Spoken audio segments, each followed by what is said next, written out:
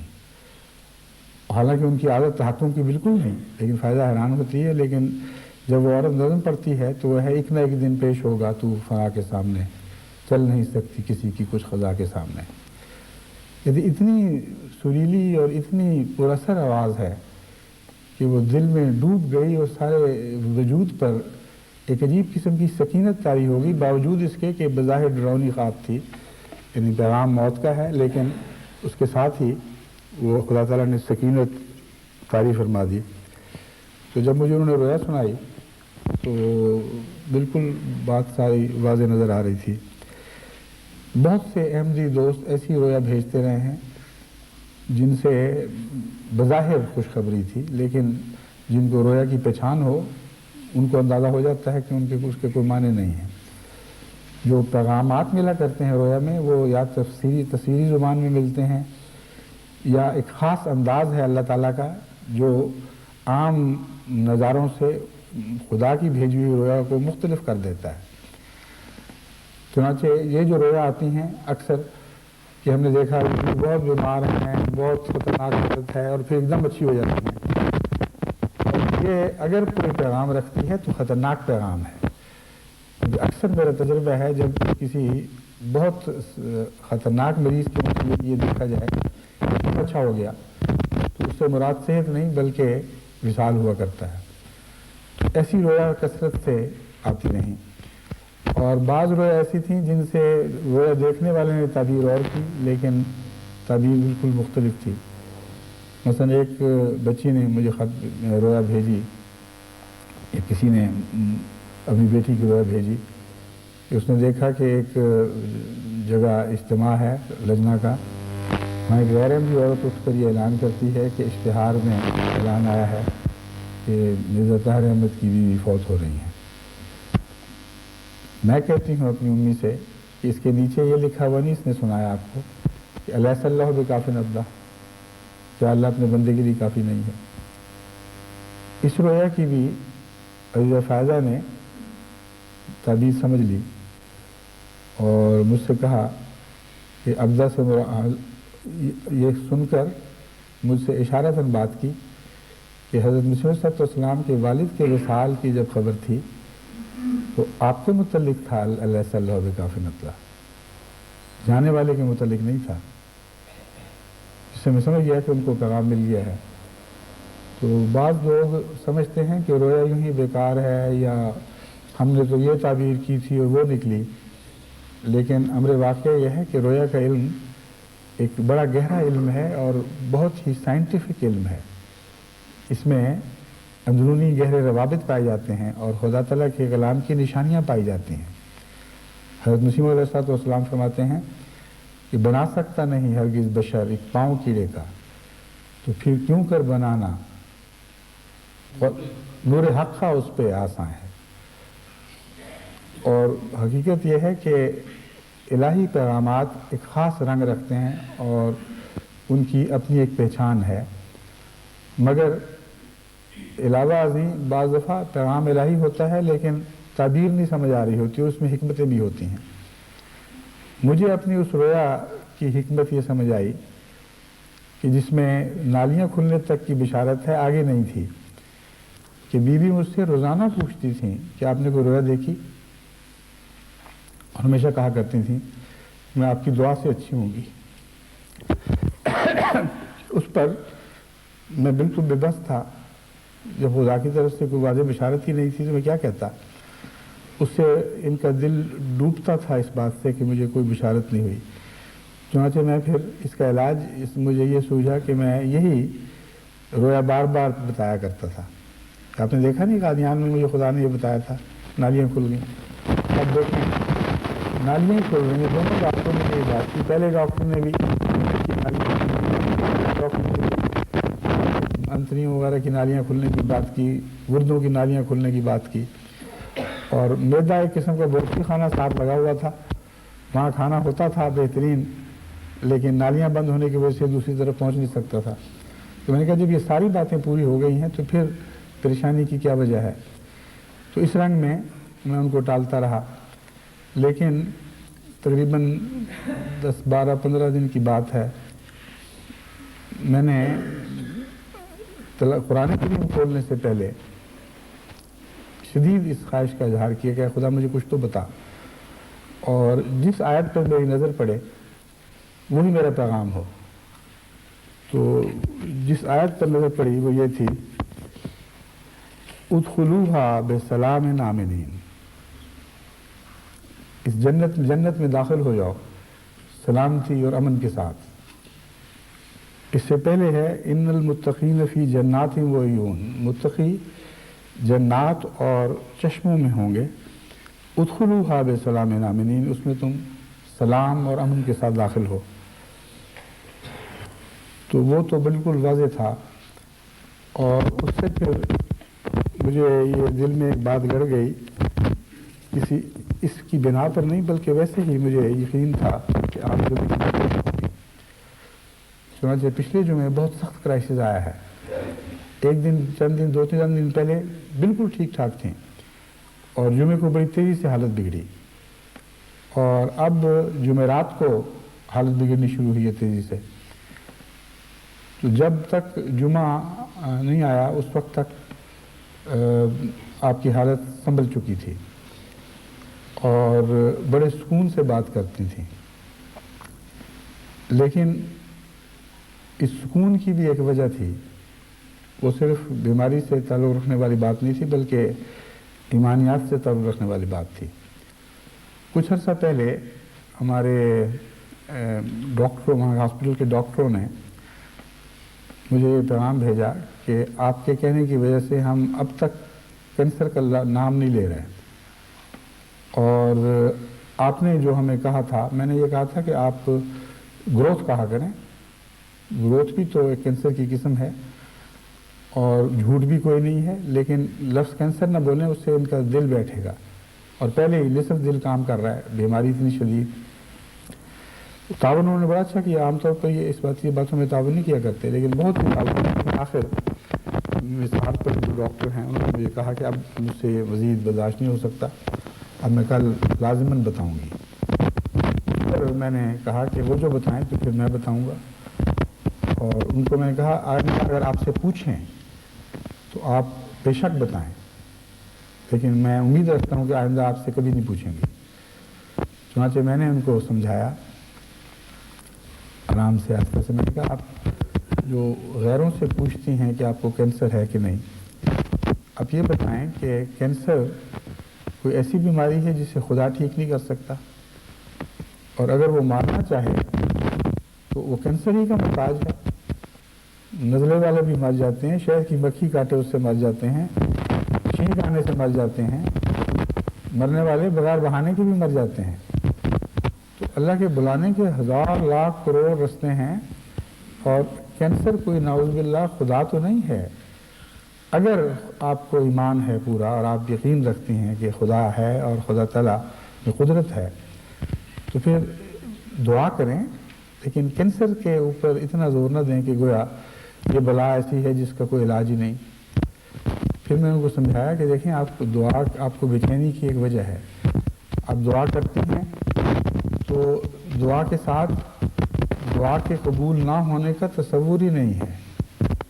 آپ سمجھتے ہیں کہ دعا ضرور اسی رنگ میں قبول ہو جس طرح آپ کر رہے ہیں یا جس طرح لوگ آپ کے لیے کر رہے ہیں۔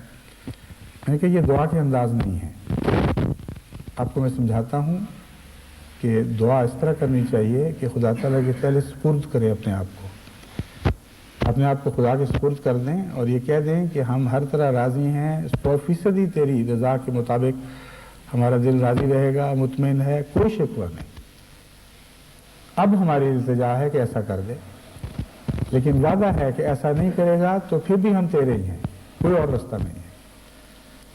پھر میں نے ان کو سمجھایا کہ دیکھیں، میں بھی تو جاؤں گا، ہم میں سے ہر ایک نے جانا ہے، یہ تو ایسی چیز ہے جو اٹل ہے۔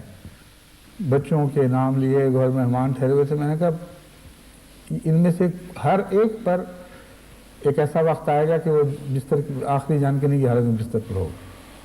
میں بھی ہوں گا، میرے بچے بھی ہوں گے، ان کی اولادیں بھی ہوں گی۔ پہلے کوئی بچ گئے تھے اس چیز سے، جو آپ کو خیال ہے کہ شاید یہ بات ٹل جائے۔ ایک دفعہ یہ کہا کہ مولوی ہنسیں گے۔ میں نے کہا جن کی قسمت میں بدبختی ہو، میں اس کا کیا علاج کر سکتا ہوں؟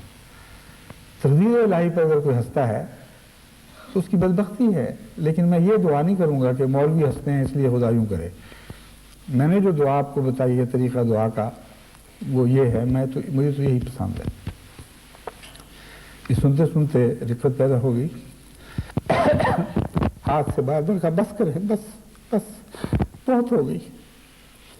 پھر کہا میں خدا سے معافی مانگتی ہوں، میں خدا سے معافی مانگتی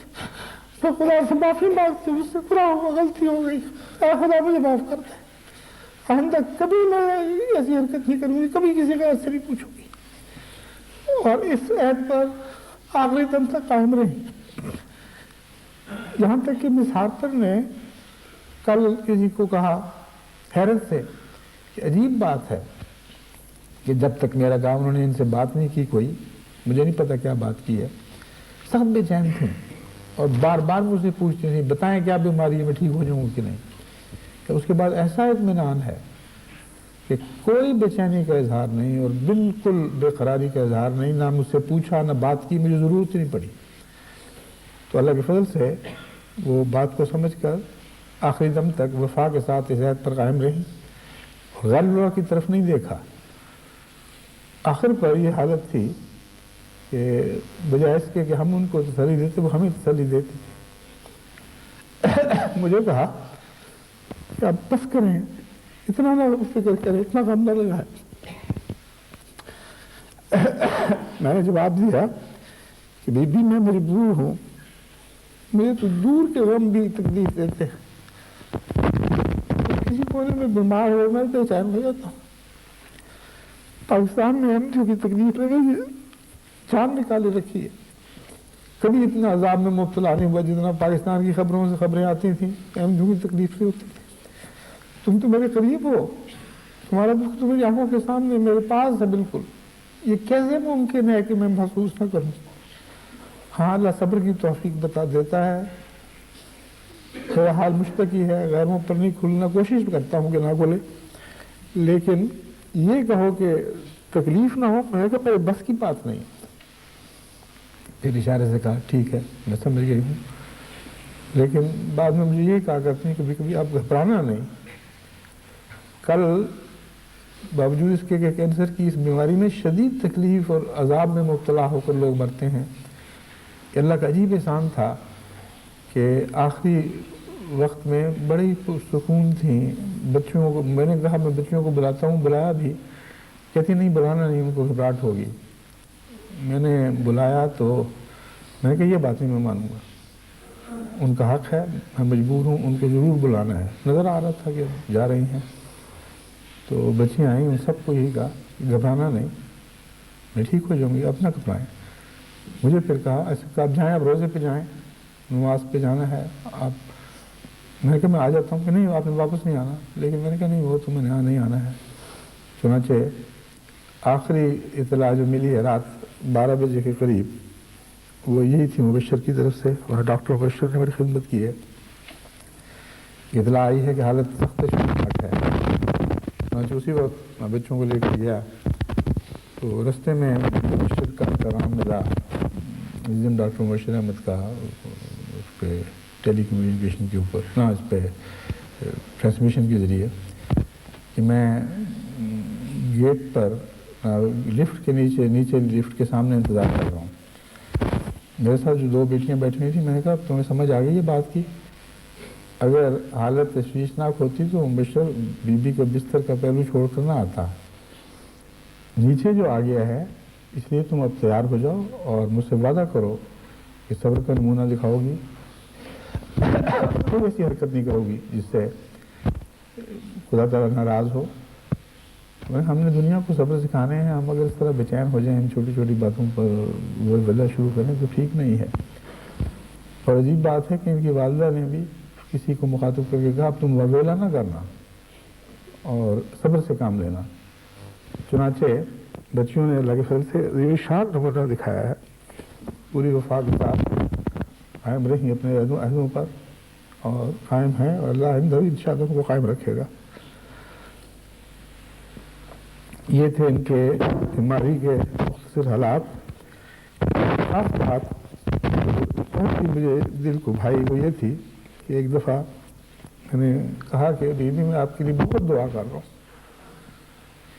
آپ کو تصور نہیں ہے کہ کس طرح کر رہا ہوں۔ تو کہتی دیکھیں میرے لیے نہ کریں، صرف ساری دنیا کے بیماروں کے لیے کریں، اور بھی تو بیمار ہیں، وہ جو دکھوں میں مبتلا ہیں۔ میں نے کہا میں پہلے ہی ان کے لیے کر رہا ہوں، کبھی ہوا ہی نہیں کہ تمہارے لیے کروں اور جو پھیل کر ساری دنیا میں بیماروں تک نہ پہنچے۔ جس ملک میں مختلف کانٹیننٹس میں لوگ تکلیف میں مبتلا ہیں، تمہارا دکھ کا فیض دعاؤں کی صورت میں سب کو پہنچ رہا ہے۔ اس پر بڑے چہرے پر اطمینان آیا، یہ ٹھیک ہے، اس طرح دعا کیا کریں۔ آپ کا جیسے میں نے بیان کیا ہے رجنا وغیرہ سے کوئی ایسا تعلق ابتدا میں نہیں تھا، کیونکہ تربیت اور ڈھنگ کی تھی، لیکن میرے کاموں میں بہت ہی بوجھ اٹھایا ہے، کیونکہ میرے تعلقات بہت زیادہ وسیع تھے، اور ہر وقت مہمانوں کا آنا جانا اور میٹنگز ہونی گھروں میں، اور میرا بے وقت گھر سے باہر نکل جانا۔ صبح ایک سفر پر روانہ ہوا کہ رات کو آ جاؤں گا، وہاں سے آگے بنگال چلا گیا، کئی دفعہ 2 ہفتے بعد 3 ہفتے بعد لوٹا، لیکن کبھی بھی عدم تعاون کا اظہار نہیں کیا، یہ شکوہ نہیں کیا کہ آپ مجھ سے یہ کیا کرتے ہیں، وہ یہ چھوڑ کے چلے جاتے ہیں، اور بتاتے بھی کچھ نہیں۔ اور بہت سی ایسی باتیں تھیں جو میں خلصلے کے کام کیا کرتا تھا اور گھر میں اشارتاً بھی ذکر نہیں کرتا تھا۔ یہ شکوہ کبھی کیا کرتے تھے کہ باقیوں کو پتہ ہے، آپ مجھ سے ہی راز رکھتے ہیں، صرف مجھ سے فلاں نے پوچھا آ کے کہ آپ نے فلاں کام کیا، فلاں جگہ گئے، مجھے نہیں بتایا۔ میں نے کہا میں تو جماعتی کاموں کو اور گھر کے معاملات کو الگ الگ رکھتا ہوں، اور میں پسند نہیں کرتا کہ جو جماعتی ذمہ داریاں مجھ پر عائد ہوتی ہیں میں گھر والوں سے ذکر کروں۔ اس طرح پھر وہ گھروں کے دخل شروع ہو جاتے ہیں، اور تبصرے اور بہت سے باتیں میرے کاموں میں اس طرح غلط اثر پڑنے کا خطرہ ہے۔ تو اس بات کو پھر قبول کیے رکھا، ہمیشہ وفات کے دن تک کبھی بھی جماعتی کاموں میں دخل اندازی کی نہ کوشش کی، نہ مجھ سے جستجو کی، نہ مشورے لیے۔ اگر معمولی مشورے لیے ہیں تو مثلاً 41 کو ٹھیک کرنا ہے، مہمان آتے ہیں، ہمیں بہت گندی حالت میں ہے، وہاں کام بھی کیا جا کے۔ لیکن رفتہ رفتہ جماعت کی خواتین سے تعلق بہت بڑھ گیا، خاص طور پر ہجرت کے بعد تو بہت وسیع تعلق ہوا ہے۔ آسٹریلیا میں، فجی میں، سنگاپور میں، جہاں جہاں گئیں، پھر کانٹیننٹ یورپ کے کانٹیننٹ کے سب ممالک میں، کینیڈا میں، امریکہ میں، بہت ہی انکساری کے ساتھ خواتین سے ملتی تھیں، اور یہ ایک ایسی خوبی تھی جو فطرتاً ودیت ہوئی تھی، اس میں کوئی تکلف نہیں تھا، کبھی بھی اپنے آپ کو کسی معنوں میں بھی بڑا نہیں سمجھا، اور ہر ایک سے برابر محبت سے پیار سے ملتی تھی۔ خاص طور پر انگلستان کی خواتین سے تو بہت ہی تعلق تھا، اور کہا کرتی تھی کہ بہت ہی احسانات ہیں ان کے، بہت خدمت کی ہے،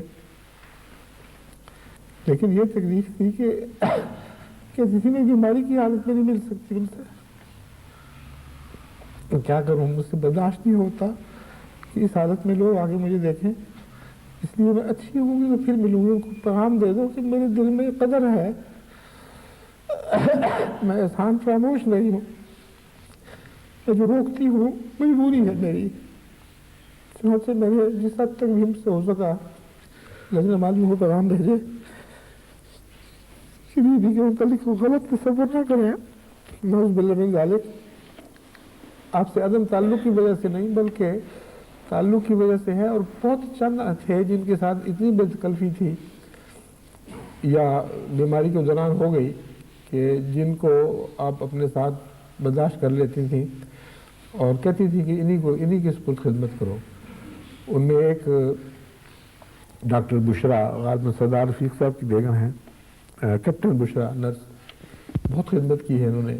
ایک لئیقہ ہیں، لئیقہ احمد کرائڈن کی، انہوں نے دن رات خدمت کی، ان کی خدمت کو، دونوں کی خدمت کو بہت سراہتی تھیں۔ اس کے علاوہ اور بھی ایسے خواتین ہیں جن کو خدمت کا موقع ملا ہے۔ امت القدوس ایاز جو ڈاکٹری کے 4تھے سال میں پڑھ رہی ہیں، افتخار ایاز صاحب کی بیٹی، ان سے بہت خوش تھیں۔ ان کا ایک تو ڈاکٹر ہونے کی وجہ سے ان کی مرض کو سمجھتے ہیں، دوسرے مزاج اتنا دھیما میٹھا محبت کرنے والا ہے کہ بہت ہی پیار کے ساتھ ان کو سمجھاتی تھیں اور اس سے بہت خوش رہتی تھیں۔ اور کئی دفعہ قدوس مجھے بتاتی تھی کہ آپ پہلے آتے تو حیران ہو جاتے، کتنا اچھے موڈ میں مجھ سے باتیں کرتی رہیں، اپنی پرانی باتیں بتاتی رہیں، جو سفر کی آپ کے ساتھ، یہ وہ سارے قصے کرتی رہیں۔ تو ان 3 خواتین کو تو بہت ہی غیر معمولی خدمت کی توفیق ملی ہے۔ اس کے علاوہ ہمارے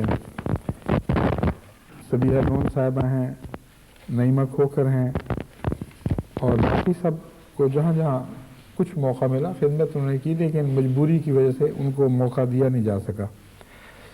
باہر سے جو آئے ہیں، پہلے تو میں بہت روکتا رہا، میری طبیعت پہ بوجھ پڑتا تھا کہ لوگ آ جائیں، اور خاص طور پر اس لیے کہ ان کو اپنی ذہانت کی وجہ سے فوراً پتہ لگ جاتا کہ کوئی بات ہو گئی ہے جو لوگ آ رہے ہیں، مگر بہرحال بہنوں بھائیوں کا حق ہے، میں اس کو روک نہیں سکتا تھا، چنانچہ بہت مشکل سے ذہنی طور پر تیار کیا کہ میں نے روک دیا، کیا ضرورت ہے آنے کی۔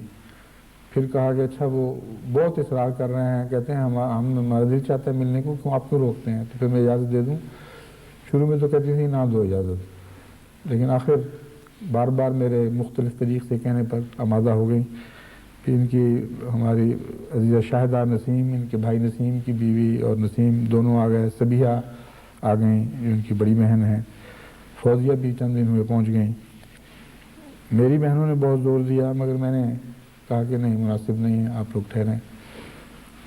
اپنی بہنوں کی تو اور بات ہے، میری بہنیں بھی پہنچنی شروع ہو گئیں تو ان کو خطرہ ہوگا کہ بہت زیادہ معاملہ سنگین ہو گیا ہے۔ لیکن امت الجمیل اور باجی امت القیوم جو میری بڑی باجی ہیں اور مظفر صاحب کی بیگم ہیں، یہ یہاں پہنچ گئی تھیں، کل ہی پہنچیں اور ملاقات ہو گئی، دیکھ لیا۔ یہ تھا ان کا عرصہ حیات اور بیماری کا دور۔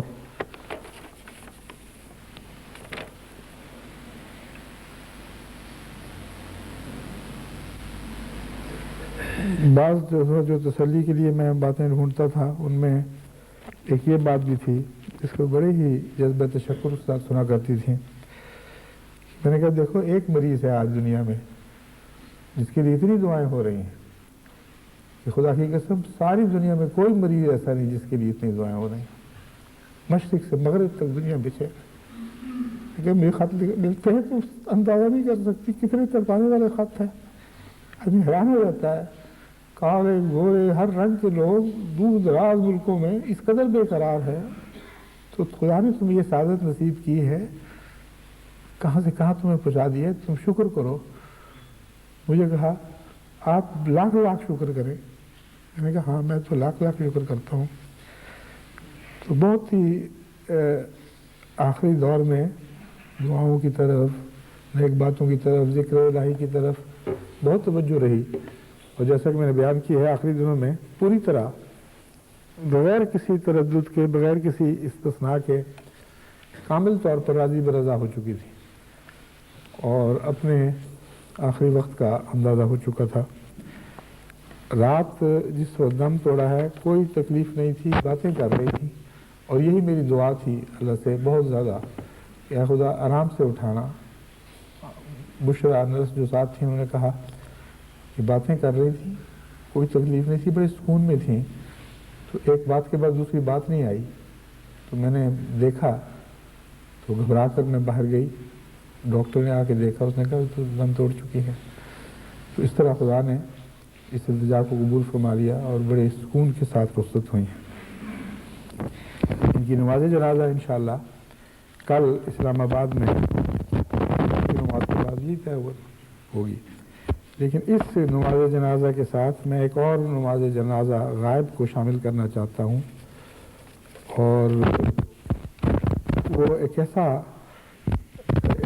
ایسی خاتون کی نماز جنازہ ہے جن کے متعلق ایک خاص بات محرک بنی ہے. ہمارے چودھری محمود احمد صاحب چیمہ جو انڈونیشیا میں مبلغ مستقل طور پر فائز ہوئے ہیں, ان کی بیگم فاطمہ بیگم صاحبہ کو بھی بی بی والا ہی کینسر تھا, یعنی پتے کا کینسر, جو کینسر میں سب سے خطرناک سمجھا جاتا ہے. اور ان کی یہ بات پیش نظر رکھیں. لیکن اب جو اصل محرک بنا وہ ایک اور بات ہوئی, وہ یہ کہ طاہرہ صدیقہ ناصر صاحبہ حضرت بھائی جان کی بیگم رضی اللہ تعالیٰ رحمہ اللہ تعالیٰ, انہوں نے مجھے خواب لکھی اور لکھا کہ میں بڑی سخت کی وجہ سے پریشان ہوں کہ مجھ سے ناراض نہ ہوں حضرت خلیفۃ المسیح ثالث یعنی اس دنیا میں.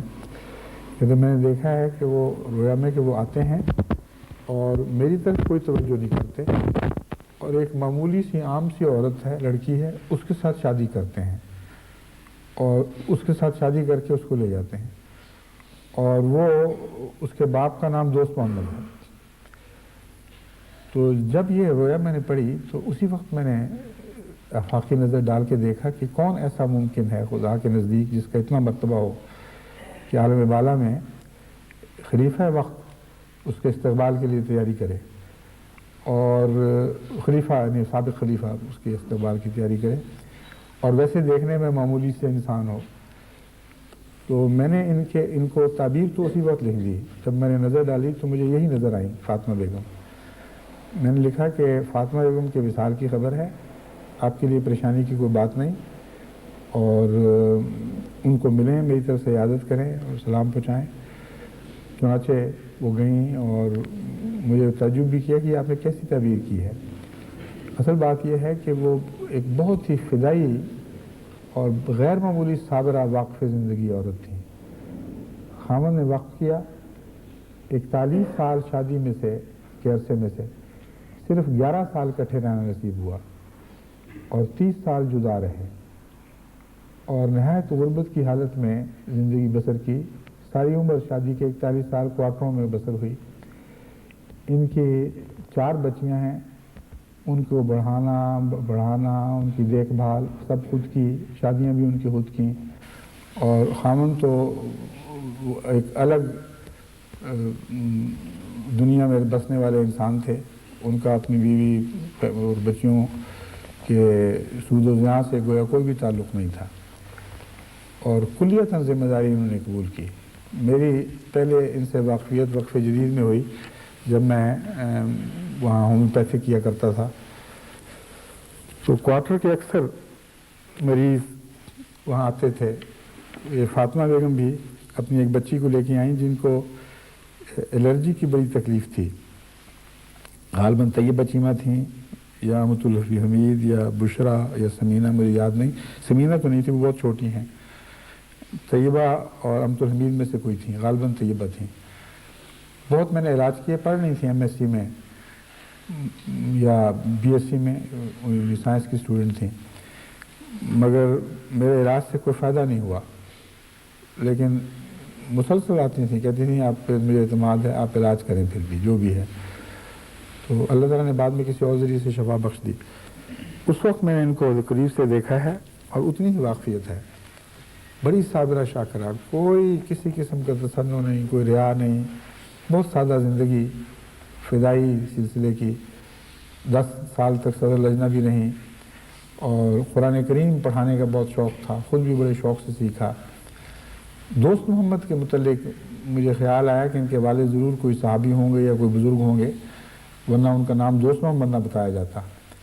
جب تحقیق کی تو پتہ لگا کہ چودھری محمد عبداللہ صاحب جو سیالکوٹ قلعہ صوبہ سنگھ کے رہنے والے تھے، انہوں نے 14 سال کی عمر میں 1904 میں حضرت مسیح اسلام کی بیعت کی اور وہ صحابی تھے اور بہت ہی فدائی اور عاشق انسان تھے.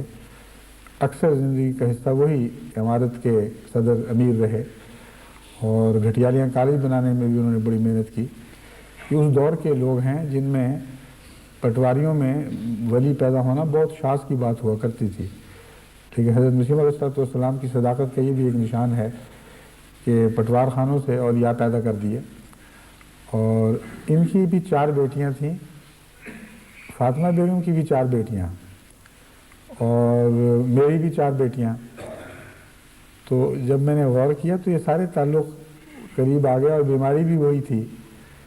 تو میں نے سوچا تھا، ان کے پہلے ہی آ گیا تھا، مجھے قوائف وغیرہ پہلے مل چکے تھے، مگر چونکہ مجھے یہ بعض رویا وغیرہ کی وجہ سے اور یہ جو میں نے ذکر کیا ہے ادخلوها بسلام آمنین کی خوشخبری سے، دل میں یقین تھا کہ اب دن قریب ہیں. اس لیے میں نے سوچا کہ ان کا جنازہ بھی بیوی کے جنازے کے ساتھ ہی پڑھاؤں گا. ایک جنازہ حاضر اور ایک جنازہ غائب، اور ساتھ واقفین کو یہ تلقین کرنے کا بھی بہانہ ہاتھ آ جائے گا کہ اس کو وقف کہتے ہیں. خاوند نے وقف کیا اور کامل وفا کے ساتھ بیوی نے اپنی ساری زندگی کی جوانی دین کی حضور پیش کر دی اور سارے دکھ خود اٹھائے اور خاوند کو بے فکر کر کے دین میں چھوڑ دیا. اس کے برعکس آج کے زمانے میں ایسے واقفین ہیں جن کی بیویاں جب وہ باہر آتے ہیں اور جماعت کے صدقے ان کو مقامی نیشنلٹی ملنے نظر آنے لگتی ہے تو آنکھیں پھیر لیتے ہیں اور بیویاں اس میں ذمہ دار ہوتی ہیں بڑی حد تک. اپنے خاندانوں کو کہتی ہیں اب کیا ضرورت ہے، بس ٹھیک ہے اپنی نیشنلٹی لو، وظیفے لو، اپنے بچوں کو یہاں تعلیم دلاؤ، جماعت میں کیا رکھا ہے. اگر نہیں بھی کہتی تو عملاً یہی ہے. مجھے تحریک جدید کی طرف سے بعض لوگوں نے یہ متنبع کیا کہ آپ اس معاملے میں بہت زیادہ سہولت دے رہے ہیں، بہت زیادہ نرمی کر رہے ہیں. واقفین کو ان کی بیگمات کے ساتھ سب کو اجازت ہے اور پھر لمبا عرصہ وہاں ٹھہرے رہتے ہیں، تو اس سے تو خطرہ ہے، وہ بھاگ جائیں گے. تو میں نے ہمیشہ ان کو جواب دیا کہ جو خدا کے ہیں وہ خدا کے پاس رہیں گے، جو نہیں ہیں وہ بھاگ جائیں گے. مجھے ان کو رکھنے کی ضرورت نہیں ہے. جو خدا کا ہے وہ نہیں بھاگ سکتا، اس کا آخری سانس خدا کے قدموں میں ہوتا ہے اور وفا کے ساتھ وہ خدمت دین پر قائم رہتا ہے. یہ وقت وہ کرتا ہے. تو کئی لوگ ایسے آئے چلے گئے، وہ سمجھتے ہیں ہم چلاکیاں کر گئے ہیں، مگر وما یخدعون الا انفسهم، وہ چلاکیاں کر رہے ہیں اپنے نفسوں کے خلاف، دھوکہ دے رہے ہیں تو اپنے وجودوں کو، اپنی اولاد کو، ان کی زندگیاں برباد کر رہے ہیں. کچھ بھی نہیں رہا ان کا، نہ دین رہا نہ دنیا رہی. تو یہ گھاٹا کھانے والے لوگ ہیں. وفادار اور کامل وفادار ہی ہے جس کا وقت قبول ہوتا ہے. اور اس ضمن میں بیویاں ایک غیر معمولی کردار ادا کر سکتی ہیں، اور یہ وہ ہیں جن کے متعلق تاریخ خاموش رہ جاتی ہے. تو آپ لوگ متعجب نہ ہوں کہ کیوں میں نے ان کا خصوصیت سے آج ذکر کیا ہے. میں یہ بتانا چاہتا ہوں کہ احمدیت کی تاریخ میں کچھ ابواب ہیں جو سیاہی سے لکھے جا رہے ہیں کتابوں پر، کچھ ان کے پس منظر میں روشنائی سے لکھے جانے والے ایسے ابواب بھی ہیں جن کو ظاہری آنکھ نہیں دیکھ رہی. کتنی قربانی کرنے والی عورتیں ہیں جنہوں نے اپنے خامدوں کے ساتھ اپنی جوانیاں ڈھال دیں اور زندگی کے آرام تج دیے اور بڑے صبر کے ساتھ اپنے دکھوں کو اپنے حد تک اپنی چھاتیوں میں محفوظ کیے ہوئے وہ وفا کے ساتھ سلسلے کی خدمت پر قائم رہیں، عہد بیعت پر قائم رہیں، عہد وقف پر نہ صرف قائم رہیں بلکہ خامدوں کو قائم رکھا. اور جب ان میں کمزوری آئی اٹھ کھڑی ہوئیں اور کہا خبردار، یہ وہ رستہ ہے جس سے واپسی کا کوئی سوال نہیں ہے. تو ان کا بھی تو تاریخ میں ذکر آنا چاہیے. میں نے سوچا کہ اب وقت ہے، صرف میری بیوی کا حق نہیں، اور واقفین زندگی ہیں جن کی بیویاں ہیں جنہوں نے بڑی بڑی قربانی، بہت زیادہ قربانیاں کی ہیں، ان کا بھی حق ہے کہ تاریخ ان کے ناموں کو زندہ رکھے اور ان کے لیے دعائیں کی جائیں. صرف مشکل یہ ہوتی ہے کہ عورتوں کے معاملات میں بعض دفعہ جب باقاعدہ اکٹھی کی جائیں، قواعد اکٹھے کیے جائیں تو مبالغہ میزی کو مقابلے، کچھ ریاکاریاں شروع ہو جاتی ہیں. اس لیے میں ابھی تک ایسا نہیں کہا، لیکن دوسرے جن کے علم میں ایسی مخلص خواتین آتی ہیں جو فوت ہو چکی ہوں یا بھی زندہ ہوں، ان کو چاہیے کہ وہ ان کی تاریخ محفوظ کر کے وہ تحریک جدید کو بھجوائیں تاکہ ان کے نام بھی کتابوں میں دعاؤں کی خاطر لکھے جائیں. جہاں تک اللہ تعالیٰ کا تعلق ہے وہ کسی ظاہری ذکر کا بھی محتاج نہیں ہے. اس کے ہاں تو ان واقفین کی یہ پاک مقدس بیویاں بھی وقف کے طور پر ہی شمار ہوں گی اور ان کا فیض انشاءاللہ ان کی آئندہ نسلوں کو پہنچتا رہے گا. اس کے بعد اب میں اس کو خطبے کو ختم کرتا ہوں.